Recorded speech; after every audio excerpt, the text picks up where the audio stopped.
Welcome to TPM Vid's Disney Beat, where we talk about all things Disney.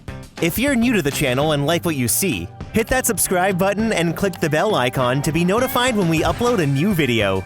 You can also find us on Instagram, TikTok, and Twitter.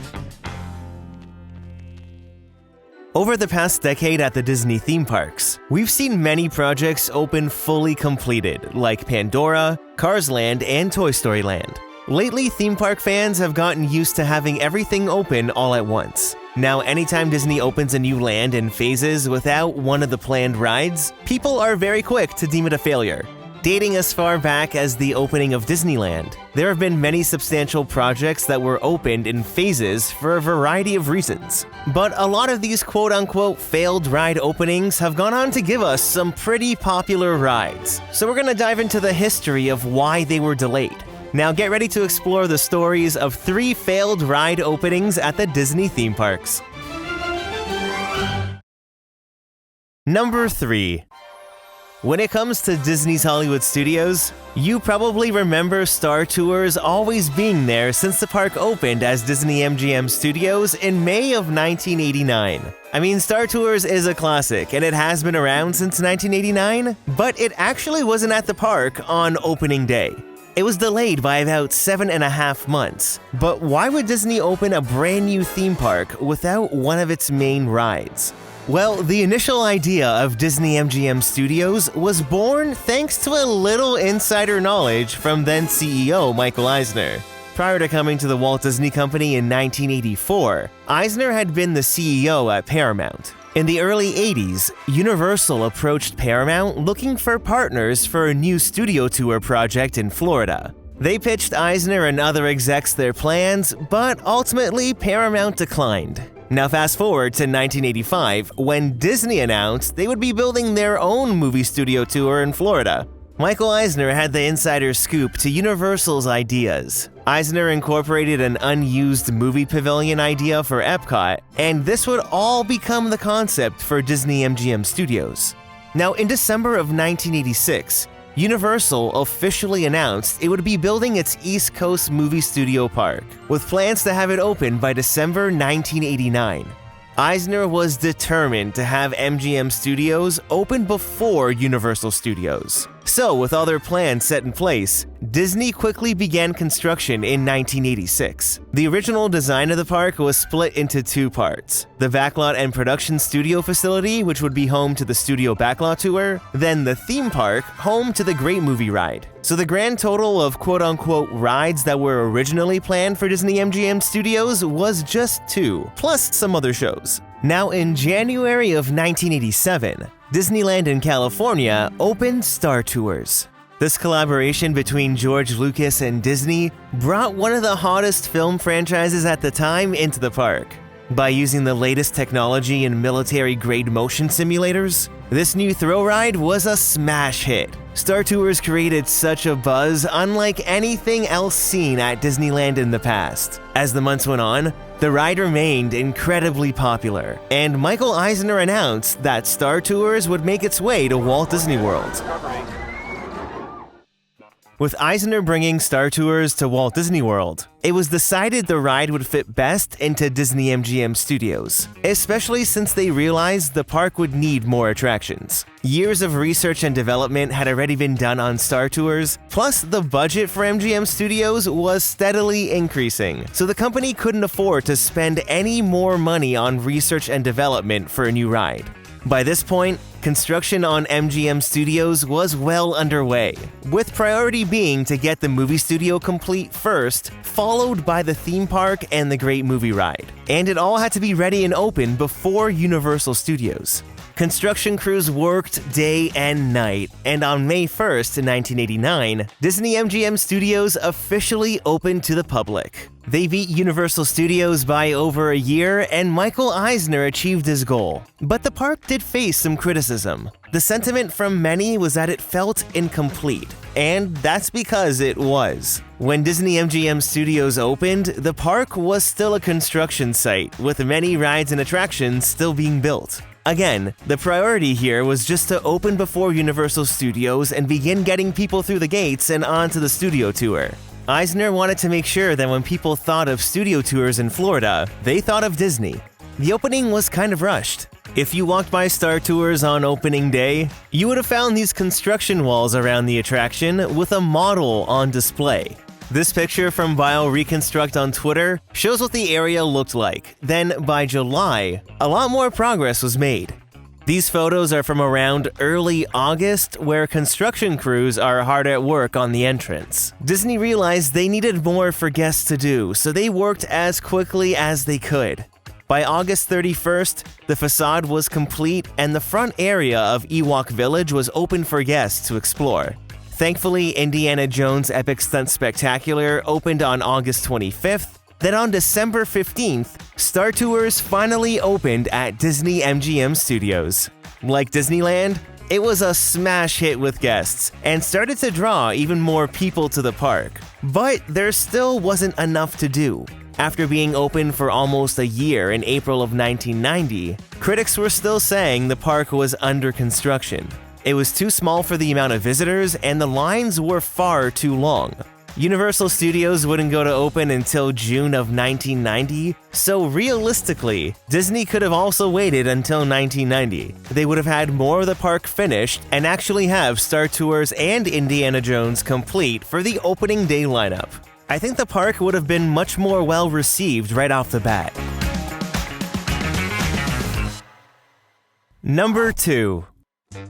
Mickey's Toontown at Disneyland has recently closed for an extensive reimagining of the land, but it originally opened in January of 1993. You could say Toontown was the first fully immersive land Disney had ever built. I mean, Mickey's Toontown really transports you into the cartoon world with iconic attractions like Mickey and Minnie's House, Gadget's Go Coaster, and Roger Rabbit's Cartoon Spin. The unique Roger Rabbit Dark Ride has become a staple of Toontown. But when the land opened in 1993, Roger Rabbit's Cartoon Spin was nowhere to be found. Well, the marquee with Benny the Cab was there, but there was no ride. Roger Rabbit's Cartoon Spin didn't open until January of 1994, so why did Disney wait a full year later to open the ride? Well, Mickey's Toontown was the combined ideas of two different Disneyland projects, Mickeyland and Hollywoodland. Mickeyland was to be based off Mickey's Starland at Magic Kingdom and act as a dedicated location to meet Mickey and his pals. Then Hollywoodland was a huge project that was supposed to be built behind Main Street and would include Roger Rabbit's Toontown. At the time, Who Framed Roger Rabbit was a smash hit, and Disney was looking for more ways to bring Roger Rabbit into the theme parks. Well, in the end, Hollywoodland was canceled, which Disney cited as being due to the never-built Westcott, and Disney decided to merge Mickeyland with Roger Rabbit's Toontown from Hollywoodland to become Mickey's Toontown. Hey, Penny! Slow down! Disneyland held the groundbreaking ceremony in November of 1991 for Mickey's Toontown, and construction began in January of 1992. Now, when it was decided that Roger Rabbit would join the Toon World in this new land, the idea of Roger Rabbit's Cartoon Spin was based off a Benny the Cab ride that was originally designed for Roger Rabbit's Hollywood. It was supposed to be part of the Sunset Boulevard expansion at Disney's Hollywood Studios, where Rock and Roller Coaster is today. Now, when making the 1988 feature film Who Framed Roger Rabbit, Disney brought on Steven Spielberg to help with the film. This gave him 50% of the rights to the characters, so everything Disney did with Roger Rabbit had to be approved by Steven Spielberg. Thankfully, the concept for Roger Rabbit's Cartoon Spin had been approved for Mickey's Toontown. But as the years went on, Eisner's relationship with Spielberg turned sour. By 1992, Eisner insisted all new projects that included Roger Rabbit needed to be stopped, but work on Roger Rabbit's Cartoon Spin continued. Everything was on track, and within 2 years of 2 shifts a day, 6 days a week, all of Toontown was built. Disney moved fast back in the 90s. According to a tweet from former Disney Imagineer Jim Scholl, who was responsible for designing the ride, Roger Rabbit's Cartoon Spin was finished when Mickey's Toontown opened on January 24th, 1993. I mean, Disney did include these shots in the original 1993 press kit. But an article from December of 1992 in the Orange County Register states that the ride was still under construction, and Disney was looking to complete the ride by the end of 1993. In August of 1991, well before construction even began, a Disneyland publicist told the LA Times that an expensive thrill ride featuring Roger Rabbit should debut later that year. So it seems like there was always supposed to be a slight delay with the ride's opening. I want to believe this known delay was an issue with Spielberg and Disney that set the ride behind the overall Toontown project. Actually, there are many articles discussing the opening of Toontown, which give a variety of dates as to when Cartoon Spin would open. This ranges from late summer 93 to August of 93, end of 1993, and in 1994. So apparently no one really knew when the ride would be opening. Now, since a former Imagineer said the ride was completed by the land's opening day, maybe the delay was more of an issue between Spielberg and Disney. There could have been a little rift that was not allowing Disney to open the ride in time. I mean, Disney wouldn't tell the press they were having issues with Spielberg. That would probably cause even more tension. So it was probably just easier to say the ride was still, quote-unquote, under construction. That's why we get all these inconsistent dates. A perfect day in Toontown! There's something new at Disneyland. Or another option is that maybe Disney realized that by delaying the opening a full year, they'd have a brand new ride to promote in 1994. Plus, it could be a way to celebrate the one-year anniversary of Toontown. Roger Rabbit's Cartoon Spin officially opened at Disneyland on January 26, 1994. And it's gone on to become one of the most popular dark rides at Disneyland. I guess we'll never know the true story, but with this speculation, what do you think? At least Roger Rabbit's Cartoon Spin will be sticking around with the Toontown reimagining opening in 2023. Who knows, maybe today Disney's sour relationship with Spielberg has turned sweet, and Roger Rabbit can make a little cameo in Mickey and Minnie's Runaway Railway. Now wouldn't that be fun? Number 1.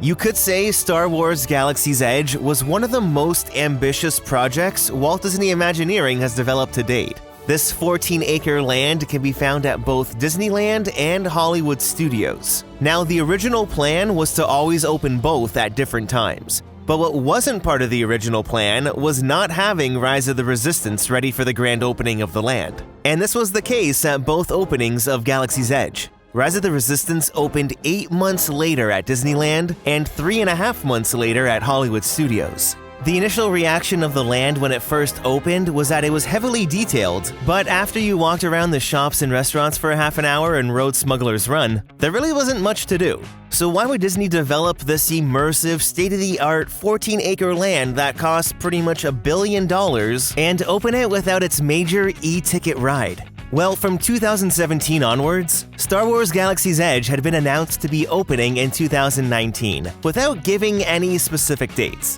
They also stated that Disneyland would open theirs first, followed by Walt Disney World later in the year. As months passed, the land started to take shape, and fans were getting excited as more details were teased for the two planned rides in the land. In May of 2018, Disney announced Star Wars Galaxy's Edge would open summer of 2019 at Disneyland, then in late fall at Walt Disney World.